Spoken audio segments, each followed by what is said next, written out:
तो paper leak के खिलाफ सख्त कानून लाने की कोशिश और उसी मुद्दे पर संसद में सियासी संग्राम सरकार इसे परीक्षा व्यवस्था में बड़ा सुधार बता रही है, जबकि विपक्ष का कहना है कि कानून से पहले छात्रों के साथ हुए व्यवहार पर जवाब दिया जाए। सदन के भीतर सत्ता और विपक्ष आमने सामने। देखिए, संसद में पेपर लीक पर राजनीति अपने चरम पर दिखाई दी। एक तरफ सरकार परीक्षा प्रणाली को सख्त बनाने के लिए एंटी पेपर लीक बिल लेकर आई है, तो दूसरी तरफ विपक्ष छात्रों पर हुए लाठीचार्ज को लेकर सरकार पर हमलावर हो गया है। विपक्ष का आरोप है कि युवाओं की आवाज दबाई जा रही है, जबकि सरकार का कहना है कि दोषियों पर कार्रवाई और व्यवस्था में सुधार दोनों साथ साथ चल रहे हैं। इसी मुद्दे पर सदन में तीखी नोकझोंक और हंगामा देखने को मिला।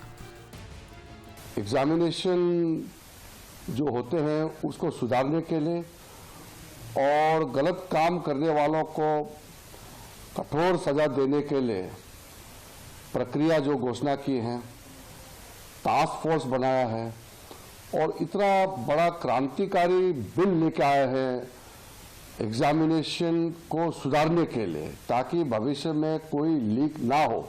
तो इसके बाद भी अगर चर्चा होने नहीं देते हैं तो संदेश गलत जाएगा। उधर सरकार विपक्ष पर सदन की कार्यवाही बाधित करने का आरोप लगा रही है, लेकिन इन आरोपों पर समाजवादी पार्टी की सांसद डिंपल यादव ने पलटवार करते हुए कहा कि विपक्ष चाहता है कि सदन चले, जबकि सरकार ही चर्चा से बच रही है।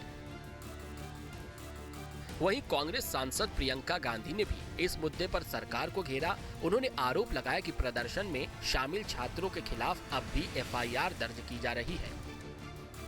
ये इन्होंने अभी भी FIR दर्ज की है स्टूडेंट्स के खिलाफ, शायद कल रात को या आज सुबह बिहार में, बंगाल में। तो ये अपनी आदतों से बाज तो आए नहीं हैं। और मैंने सुना है, वेरीफाइड नहीं है, लेकिन मैंने सुना है कि जो लड़कियां गई थी प्रोटेस्ट में, कई लड़कियों के पेरेंट्स को फ़ोन आ रहे हैं, उनको धमकाया जा रहा है कि तुमने अपनी लड़कियों को भेजा। क्या मतलब है? क्या हमारे देश में लड़की प्रोटेस्ट नहीं कर सकती? क्या मतलब है?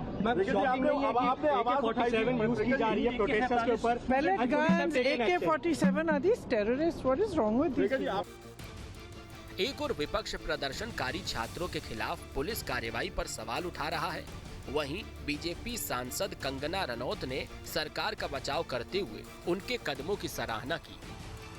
इन्होंने ये मन बना लिया है कि जब तक इनको कुर्सी नहीं मिलती ये संसद चलने नहीं देंगे, चाहे कितना भी जरूरी मुद्दा हो। अगर आप देखें आज जो एजुकेशन रिफॉर्म के लिए जब वो बिल आया तो इन सब ने हाथ उठा के मना किया। सारे देश को ये देखना चाहिए कि जब वो बिल आया जो एजुकेशनल रिफॉर्म के लिए है, तो संसद में इन्होंने मना किया कि बिल नहीं आना चाहिए। तो ये इनकी मंशा है कि देश में कोई भी काम नहीं होना चाहिए। पेपर लीक का मुद्दा सिर्फ एक परीक्षा का नहीं, बल्कि करोड़ों युवाओं के भरोसे और भविष्य का सवाल है। ऐसे में कानून, जवाबदेही और छात्र सुरक्षा पर गंभीर चर्चा की उम्मीद थी, लेकिन सदन में सत्ता और विपक्ष के बीच टकराव ही सुर्खियां बन गया। अब निगाहें इस पर है कि क्या राजनीति से ऊपर उठकर युवाओं के हित में ठोस समाधान निकल पाएगा। Team news 18।